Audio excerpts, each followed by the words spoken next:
I was not actually from pharma background, but however, I come from a very strong supply chain background. Okay, there's always ebbs and there are flows. Being a woman entrepreneur, I'm not saying it's hard, but it's just like extra add-on toppings of difficulties along with the already big piece of cake that you have there. But being an entrepreneur plus woman, it's like double armor. I met Saketha at our college cafe where she was kind of helping all these students who were tired of the mess food but enjoyed an adda place in the cafe. I saw that she's running it and got to know that she's also our college alum, and I'm talking about IMT Hyderabad here. That's when we chatted and understood that she's doing this for quite some time. And even today, that cafe is running and being a favorite place for the students in the college. Fast forward some years, I met her at T Hub, where we bumped into each other and got to know that she is running a pharma company called Smart Pharma 360. And it is bootstrapped. Also, it has three founders. Also, it has scaled up. So I thought it's very interesting because being in the startup ecosystem, you don't really find a lot of bootstrap companies with multiple founders and happily scaling up. So I wanted to know her story from the cafe to the pharma and to being the person she is. So hi Sakita, Hi, Achita. tell us why you're doing what you're doing. So, Smart Pharma 360 actually happened to me. So I was not actually from pharma background, but however I come from a very strong supply chain background. So I met my two co-founders organically. So when they started trying to solve the problem and they were getting started up, so I used to mostly pitch in and join their meetings and the work out of curiosity, and and it so happened that for mostly co-founders happen with complementary skill sets, right? So you have to fill the shoes of the empty places, and that's how I happened to be at Smart Pharma 360, where there was this huge skill set vacuum that was happening. Of course, my two co-founders bring in very different various skill set, but there was this vacuum which complementary skill sets happen to be mine, and that's how I filled in the third co-founder shoes there. Wow. And because of my love for supply chain, and also it happens to be my strength, and for me it's a very natural opportunity. I could clearly see where the company was going and what the future is like, so it was a no-brainer for me to take that decision. Wow, actually, that sounds like such an effortless thing. But I know finding that thing that you really are good at and that you like are one of the hardest cracks. That's true. I think I'm very fortunate in that sense, because very few have that, that opportunity to get the overlap of your love plus strength. Yes, absolutely. And I'm so happy to actually see you thriving, not just like being there.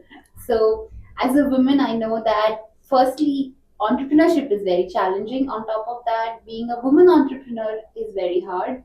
And you've had multiple stints, right? So, how have you meandered through a cafe business that is still running and to a completely different industry? And also, that I see that you have other experiences as an entrepreneur. How do you do this as a woman? I think it's mostly it's not like we all have it figured out day one, Yeah. right? There are some pushbacks some days. There are some really upper tides some days. But overall, we need to ensure that the graph is moving up. Right. Okay, there's always ebbs and there are flows, but overall, if I look back my past, I know that my graph has been up, and that is where you have to constantly keep efforts to do that. Yes, my journey, like if anybody knows me, okay, coming from energy sector to food to technology company, Yeah. it's a very different journey, but I must say that's how my life has progressed, and it's very every journey is very different, right? It's very personal to the kind of people you Right. meet and the circumstances you happen to be in. But that's how my life has progressed. And coming from a purely gender point of view here, It is certainly hard. Entrepreneurship is basically hard. Like it's like, okay, there are options, but now, okay, like, hey, this is the most difficult. Let's go take that. Yeah. That's how it works, right? But also being a woman entrepreneur is I'm not saying it's hard, but it's just like extra add-on toppings of Yeah. difficulties along with the already big piece of cake that you have there. Yeah, every day you have to wear your armor tight and Yes. tighter for a woman, right? Yes. Because people around you wouldn't understand what you're doing. So fundamentally, women always have this guard up Right. because you are always worried about your safety or your judgments and number of Yes. things. So fundamentally, we as women always have a guard up. But being an entrepreneur plus woman, it's like double armor. I know, I can feel that too every day. And I often find very less women entrepreneurs to talk to and have that space. So I'm so happy to be talking to you right now. Glad to be here. Yes. So let's go to this equation, three co-founders, bootstrap. Right. How is it like? How do you feel? It's really hard. Okay, so the three of us bring in really different skill sets, so kind of all of us put together we are a really nice package. Okay, so one co-founder comes from domain experience, pharma, 25 years. He brings in the entire industry network, the product knowledge, exactly how to strategize all of that. And the other co-founder comes with rich experience in technology and manufacturing and strategy. And I come from supply chain background, though not pharma, but all of us are second time founders. Okay, we've had decent exits in the past, and we are also secured personally in terms of income wise, lifestyle wise. So probably for freshers coming out of college or 20 something year old, bootstrapping is very hard. But given that we are at a little matured stage of our lives, we could take up that challenge, and we are managing it quite. I would say, I think surviving is winning for Yeah. bootstrapped companies. Of course. Yeah. Yeah. So when you said that you're a nice package, I think this awareness is also very important, which True. is rare. I mean, True. sometimes halfway founders are like, why? I mean, we can't take this forward. Yeah, together. each founder has to be aware of what they can do, what they cannot do, and what the other person is doing, and all of them has to acknowledge it and respect it. Only then can it go in sync. Otherwise, there's too much turbulence. Yes. But for in our case, we are lucky that we exactly know where our lines are drawn. We don't get into each other's boundaries. If somebody is an expert in something and somebody decides, the rest of them follow. Of course, there are collective decisions, but coming to things like your own respective domain, yes, you call the shots. I will respect it. Yes, you know well in your area. So that's how we go about it. That sounds really smooth. I think I had my first co-founding experience with Vamshi at Metroland. I wasn't again from the healthcare background, and we pitched in because I could fill his shoes for marketing and brand management. But like you just said, it happens if you are complementary. Correct. Right? So I felt that too. So all those founders who are actually looking for co-founders, I think they should find first know what they're missing and Correct. what are the skills they need. It has to be like a yin and yang. Right. You will actually know that the package is complete Yeah. when you actually meet them. So that's how it works. Absolutely. So when it comes to your team, how do they look up to or each three of you? Like, how is it different? So even us as founders, our culture has been mostly it's very evolved. Like it's not like, okay, we make our team set, okay, you report to this person for this person this. We don't have that kind of culture. So they exactly know whom to talk to about which department. So it naturally evolved. It also helps because we all work from office. We don't have the work from home concept. We made sure at least the initial years we build it together, Right. because the founding team is very core. and especially for a technology company, the IP is very important. Yeah. The technology we build is very important. The kind of domain knowledge that the team gets is very important. And for it to stay long term, you need to build that bond with your team, and they also need to see what you're building, and the buy-in has to come from them also. So it is a two-way street. We need to have the trust in them, and they have to also in return trust us.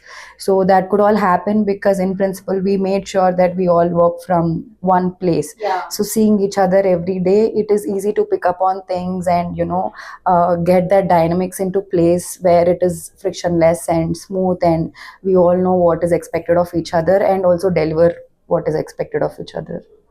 Right. Seems like you have got it right, but getting right is actually the last step. Correct. But the first few steps are coming together on the same page. Correct. So, how do you three founders on a monthly basis or a daily basis, check are you on the same page? So we we made a conscious choice in the beginning itself not to run in the beginning. Okay, so because the kind of products that we are building also kind of take time. So everybody says, okay, speed is everything for a startup. Okay, but at least in our case, speed is not our priority from day one. Getting the right product out is our priority day one. So we took our sweet time building it with a lot of patience, and once we got it right, that's when we started, speeding up, and we catch up. At least if not all three, at least two of us or one on one, we try to catch up at least 2-3 times a week, and we discuss, okay, this is what we want to do the next 2 weeks or 1 week or 1 month, and we basically plan our agenda action items. We split tasks, we get to it, we update each other. So we are, if you're not available in person, it's always on call, but yes, staying in constant communication is very, very important. That you work from office. Exactly. That's Yeah. Because some meeting happens, and that is the dependency is on the other Correct. founder. I have to immediately inform. Otherwise, things cannot align and happen in a coherent manner. Right. So when you said that you guys are on the same page, but there are these sometimes that you are not on the same Yes, page, right? absolutely. So how do you agree to disagree, or do you disintegrate? How are those moments? We fight.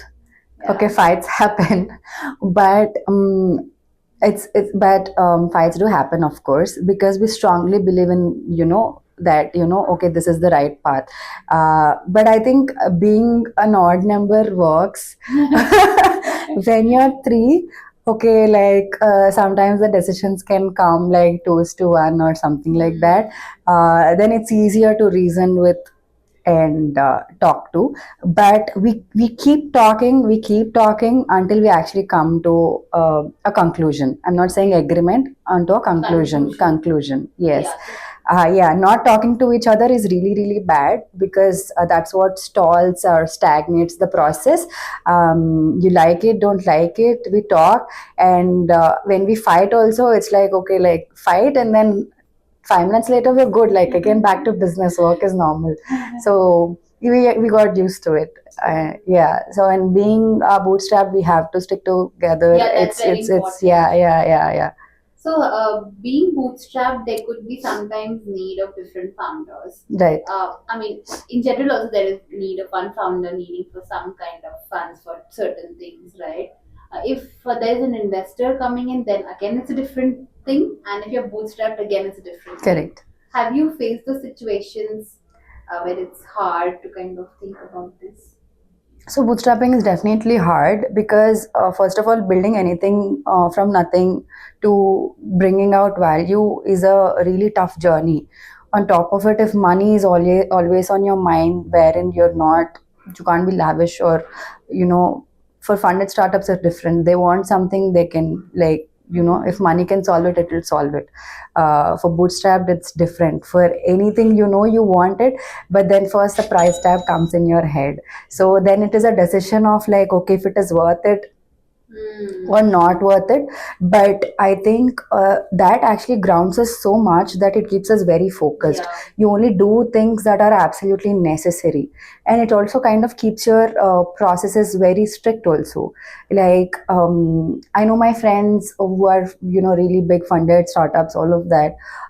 The way we see customer payments is very different from the way they see payments, so they can afford to whatever, like, okay, बाद में पूछेंगे, all of that. But for us, it doesn't work. So I think that it kind of also brings that kind of discipline in terms of where we are spending. Is it necessary? Like, we only spend if it's necessary and if it's actually bringing out monetary value out of Right. it. So Right. yeah, and it also makes you think really, really smart also. You Yeah. try to be resourceful, you try to bring the maximum value out of it. So any new initiative we want to do, the first thing we do is, okay, what are the first 5 things we can do without money? Then let's go to the next 5 things that we can do with money. Wow. So You should give a master class on hacking business without Yeah.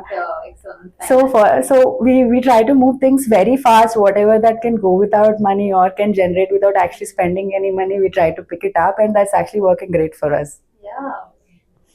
You work at T Hub, Yes. right? So how is it working at T Hub as a team? I think T Hub, for our team especially, it really helps in terms of the overall spirit of the team, right? Right. So because when you're bringing down a bunch of people, and they are sitting there 10 hours a day, 12 hours a day, so you also need to give them the right environment. Okay, they need to have like security, AC, good internet, nice open air ambience, all of that. I think T Hub brings that kind of spirit. All the events that are happening, T Hub is always happening, buzzing with events and all of that. It for at least us as founders, a lot of, what do you say, employee engagement burden is like off us. Any festival happens, okay, T Hub is doing an event, chalo maza karo. This is actually a point I didn't Yes. think of because I haven't worked out of T Hub Right. as everyday thing. That's really cool. Yes, a lot of our burden is basically shared by T Hub in terms of mostly employee engagement and their happiness. So it works really great for us that way. And also as entrepreneurs, when you see so many entrepreneurs every day. Exactly, you bump You into feel someone like- every day. Yeah. Somebody's connecting you with somebody's giving you some resource, some help. Like I think now I know almost like most of the founders based out of Hyderabad. So being there actually builds your network, helps in a lot of intangible ways. I know. Yeah, Yeah, T Hub will be so happy to hear this. very Yeah. happy. Okay. So you just said about founders in Hyderabad. I must say that when I actually got into entrepreneurship, even before that, I saw this entire ecosystem bubbling up of entrepreneurship. Uh, and big size businesses are already there, of course, since years. But there is this, rippling effect of second time founders or first time founders starting up. So, how do you think this Hyderabad ecosystem or the Telangana ecosystem has helped you as a business leader? All right. So I think firstly, organizations like T Hub and V Hub, they're bringing all the scattered founders at one place, right? And that's really beautiful. Getting everybody at one place is really beautiful because it's kind of, okay, seeing people who are in the same journey as you, something similar as you, trying to do things, trying to innovate, trying to open up markets. It's very powerful, and getting that platform, everybody at one place, is not something you see in every city out there, right? And that basically changes a lot of perspective shift. It gives you a lot of strength, first of all, and mentally, that okay, like, you have all of this support You can system, do it. have all of this support system. You want something, help is available. Okay, like, you need it or not, I mean, how it materializes is a different thing. But having that support system definitely helps, especially in terms of, that peace of mind. Okay, like, Yeah. okay, if I want to knock some big doors, okay, I know that, okay, I can go to MSR and bug him a little, and then he'll introduce me to them. Yeah. So it's mostly like that. Yeah. Yeah. Also from other things like getting businesses, getting customers. How is it in terms of that? Because this has been a healthcare and a pharma first state. So have you felt that your innovation is actually welcomed here? It definitely is. It definitely is, right? So even when we actually invite our clients over to office, okay, so when they see, T-Hub and how beautiful the building is and all of that, there is definitely a change of perspective. I can be sitting in a small 3 BHK apartment with the same team, like nothing changes, the Right. same product, same team, everything. But the perception is different, Correct. with brands like T Hub or V Hub associated to me. Yeah. So it's like, okay, validation stamp, okay, that they are doing something. It's not that somebody is actually truly vetting us or something, Yeah. but it's mostly the perception that is actually opening a lot of doors for us. Right. And in terms of government support, do you think ease of business, like I would say, when it came for me to even open a bank account, initially it looked very tough, right? I was like, okay, you need all these documents. I'm not from the state, born and brought up here. So I do have a rent agreement with me. That is mine, right? That I have. But other than that, it's hard to get those, approvals. But then I found out about SBI Startup Specialized Branch, Right. where they were so cool. They just got it done in like Yeah. a day. I got the Udayam, and we started up. For me, ease of business means opening a bank account easily, getting employees easily, and co-working spaces easily. What about you? So for us also a lot of things, especially things that are not mostly the back end stuff, right? Paperwork. So the other day we wanted to get some contract reviewed. I called up the partnership, sorry, the desk, and they connected me to a legal service immediately. And the other day I wanted some CA to audit as an external auditor, and they connected me instantly. So all of these things, you will need them, but you don't actually Being a have startup, them. you Yes, yes, have all yes, of yes, these there's processes. admin stuff, there's legal, there's HR, there's accounting, auditing, all of that. So they've neatly put together a lot of things. ICICI sits right at T Right. Hub, so anything I just like run to them for anything. So a lot of time is saved, and a lot of head banging in terms of, okay, like who do I go for legal help, or who do I go for secretarial help. All of that is neatly packaged and It's given available, access. like you Yes, said. yes, yes. All the vetting and all is already done by T-Hub. So all I need to do is just pick up my phone and actually tell them what I want. So if probably I didn't have all of this on a platter, then I'd have to waste a lot of time in terms Right. of, okay, like how do I open a bank account, or which company secretary do I go to, or which legal, how much do they even charge. So all of this is like filtered and given on a platter ready to you. It mostly saves a ton of time Very for smooth. founders. Yes. Right. So we just spoke about all the good things and the pros. Yes. So let's talk about the real challenges you face as an entrepreneur. It could be anything. So can you talk about your top two challenges? Top two challenges is, currently we are in the scaling Right. growth mode. So especially being bootstrapped and trying to grow is really really hard. I mean, we have this huge inflow of customers, and you have to welcome customers, right? Right. So, and but at the same time, how do we catch up to that growth? Delivery as Yes, well. delivery is also a challenge. And especially for a niche segment like us, it's not like hiring also solves the problem. Yeah. Right? So it doesn't matter that I get three more people, okay, like my delivery is done. No, because the domain knowledge also has to be passed, the product Yeah. knowledge also has to be passed. So there are things even some money can't solve.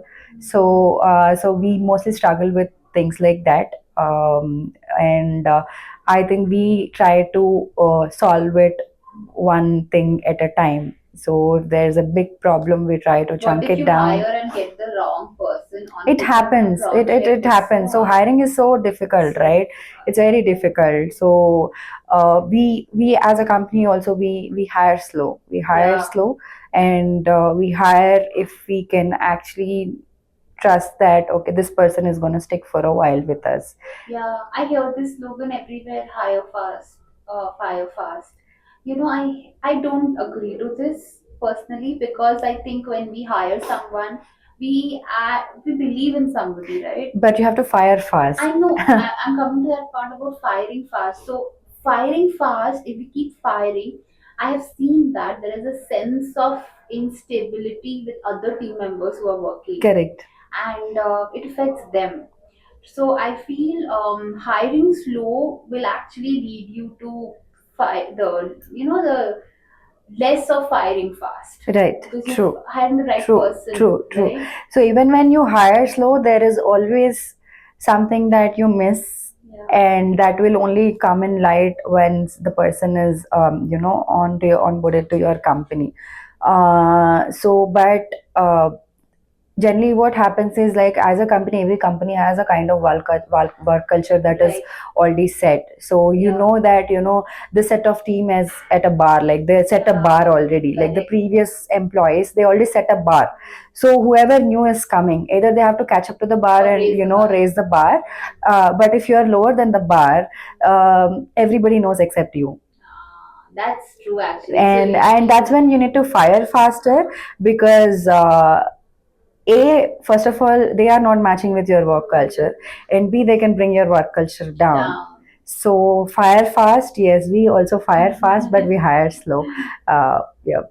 That's really good, because I keep having these conversations with so many founders. I'm telling you, even if they have years of experience, they still say that hiring is difficult. It is difficult, right? Because somebody can, especially in technical interviews, we had people who performed really well in the technical round, but then sitting in office and actually delivering is a different skill set. Like, that requires persistence and actually sticking to something, and not just, okay, giving beautiful logics in the interview is one thing, but day in and day out consistently performing is, it's a different attitude. It's mostly mindset. Right. You just spoke about persistence, right? And I feel that entrepreneurship is all about persistence, perseverance. This word we used to read a lot, especially when I was not an entrepreneur. I used to read all these quotes and I used to think, why do they always write this word? And now I feel it every day. The Storyflow, if you see, it's the human side of entrepreneurship, right? So I want to ask you this question: how are those days when it is so low and you're so down? How real are that? How do you get up from that? It's really, really hard. Okay, so and those days come often.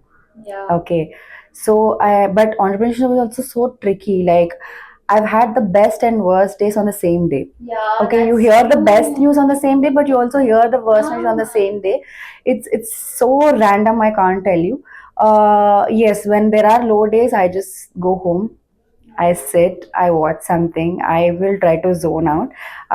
But next day, I am back up again. I think, even as an attitude, as a person, you should be somebody who can bounce back really Right. fast. If you keep moping around and that's your attitude, entrepreneurship is not for you, not for you. So you have to bounce back really, really fast. You don't have time to sit and mope around. If you're sitting and moping around, katam, your company is gone. So, okay, take one day, half day, over. Next day, back to business. Your team sees you, right? Exactly, your team sees you, and what you they observe. Okay, they might not come and tell you or ask you, but they observe, and Yeah, they that's very important. About, you have a shitty day, you had the worst rejection ever, doesn't matter. You have to go present the same face with the same strength every day, no Yes. matter what. I relate to that so much. And when the customer is there, like some client who is a long-standing client or a new client, you must be like breaking down in pieces, but there you just stand and you like That's it. talk. Yeah, yeah, yeah, yeah. Yeah, it's hard. I remember once I actually had a very hard time and I broke down in front of my team. It was the first time actually, and I later realized, what did I do? But then I realized that's the most human side of me, and sometimes your team also has to know what you're going through, because if it's a long period, it's supposed to be there for some time, and you also find out who are those team members is gonna be on the hard days. True. So I think it's very tricky, like you said. It's very tricky. Yeah, it's very tricky. Yeah. So you spoke about one challenge, that's hiring and putting people on the right place. So what's the second one? Second challenge is actually making investors understand what we do. So, You said you were bootstrapped. bootstrapped, Yeah. but we just recently started, looking out for our growth. So now that we have our products in place, they are scaling. Now we want to expand pan India. Currently, our team is mostly in Telangana and AP, but now we want to set up offices in Bangalore, Delhi, and Mumbai. And for this, we're looking to raise funds. I feel these questions those investors ask, they are, the anchors. They actually help us think differently sometimes. So I feel it's a blessing in disguise sometimes. The crappiest pitch that I have also given, the question that came from them actually helped me organize. It will mostly help you structure what Right. you're doing. Correct. So it might be on your head, Yeah. but actually putting it into the right words in the right flow format Correct. for any layman to understand. Yes, so they will bring it out of you. Yeah. Let's take this moment to understand what you do. Okay. Okay, and tell us, what do you tell the investors, and hope we can get you some help. So we are Smart Pharma 360. We are a vertical SaaS company for pharmaceutical industry. We have a suite of products that cater to different stakeholders in the pharmaceutical supply chain, where there are manufacturers, there are C&F agents, distributors, pharmacies, and this is a chain that we cater to. We offer cloud solutions. These are like ERPs, POS, order management systems that help with day-to-day operations of any pharmaceutical business, be it inventory, accounting, billing, reporting, all of that. So we sell it on subscription basis, and yes, SaaS model, yes. And our idea is to layer this technology with a suite of services as well that can be integrated with the technology, and that is what we're doing. Wow, I think you were just giving the pitch like start, stop. Okay, so let's break this down. Okay, you said that you are helping the entire stakeholders that are there in this pharmaceutical industry. So there are the pharmacies, the distributors, the wholesalers. I mean, wholesaler distributor are kind of the same, Yep. right? And the C&Fs, make yeah. the manufacturers, Manufacturers, yeah. right? And what? C&F, carry forward Okay, agents. carry Yeah, forward. yeah. Yeah. So there are like four stakeholders Right. now. Okay, so if they take up your software, what are they going to be benefited for? Like you said, you're a one-stop for all their Correct. supply chain needs, right? And what are their supply chain needs? When we mean supply chain needs, we power the technology that is needed for the movement of drugs in their entire operations.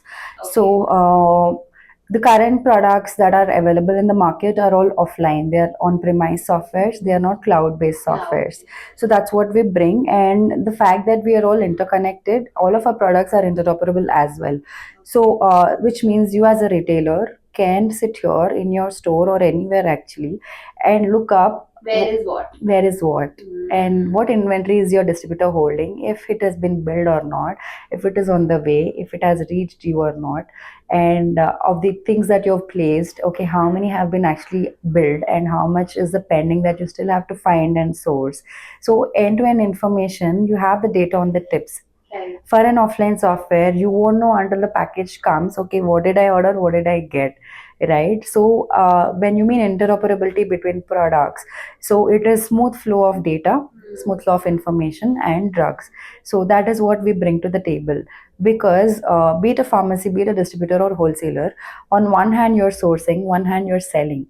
Okay, it is a constant movement of drugs up and forth, and in pharma you also have returns because of expiries and non-moving, right? So when drugs are changing so many hands, so should the data, right? Correct. And the information, and especially when you're dealing with so many lakhs of SKUs, you won't find these many SKUs in FMCG or any other sector, but pharma has too many SKUs because it runs on batches and stuff, right?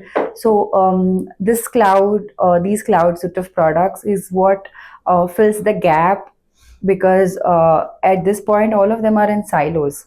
So information moving is very slow and very fragmented, and that is what we solve. So win-win would be that all the people in this chain should actually have Smart Pharma. Yeah. Because the person who manufactures Correct. and the person who actually sells, they should can see where it's going on. Correct.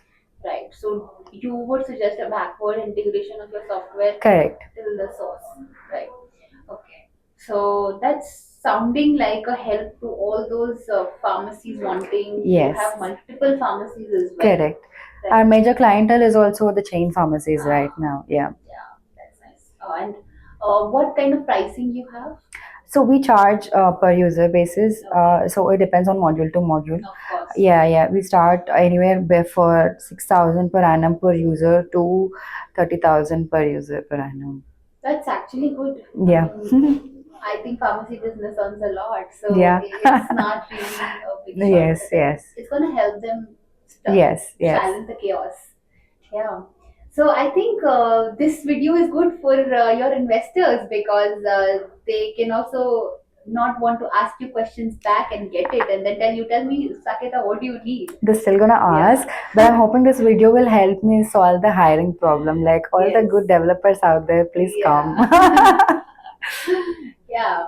So I think when two founders sit down and talk about their pitch, their product, it helps them to also speak more clearly because investors look at putting the money in, but the founders are also thinking about what are the challenges that they would have faced if they were Yep. there. So I'm very happy to do Storyflow because I can talk to so many founders and disintegrate all of this. Yes. Right. Okay, so thank you, Saketha, for sharing all of this so organically, so effortlessly. I'm so happy to talk to you.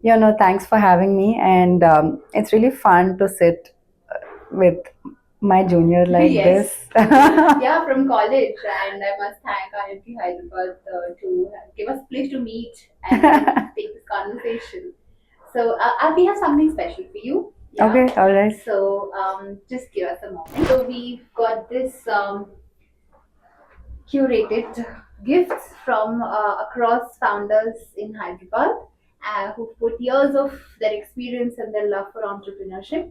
These are all sponsored. I mean, they've not Wow. just sent it, okay, to share it with guests of Storyflow. And I would like you to just see each of it and yeah. Thank you so much for having me and for this beautiful hamper. And okay, there's a note. Yeah. Okay, so hi Saketha. Thank you for gracing us with your presence at Storyflow. Keep inspiring. Entrepreneurship is hard, very hard, but you have come very far. Keep building. Lots of love. Team Humanize. Yeah. Very sweet, yeah.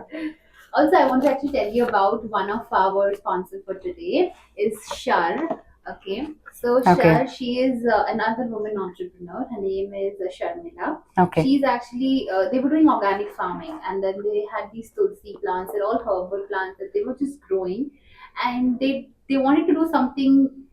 They were making these powders for everyday health dips, but they realized that this should be done without any preservatives outside. So she started making these, okay, These. and they are called soup dips instead of tea dips. Okay, interesting. So they have interesting flavors like the betel leaves. Tulsi, okay. beetle, and basil soup. Yeah, I tried them and they are really relaxing. Okay. Right, you should try them and tell them how they are. Definitely. This is a gift box from Samadhura. Okay. They are doing healthy sweets, right?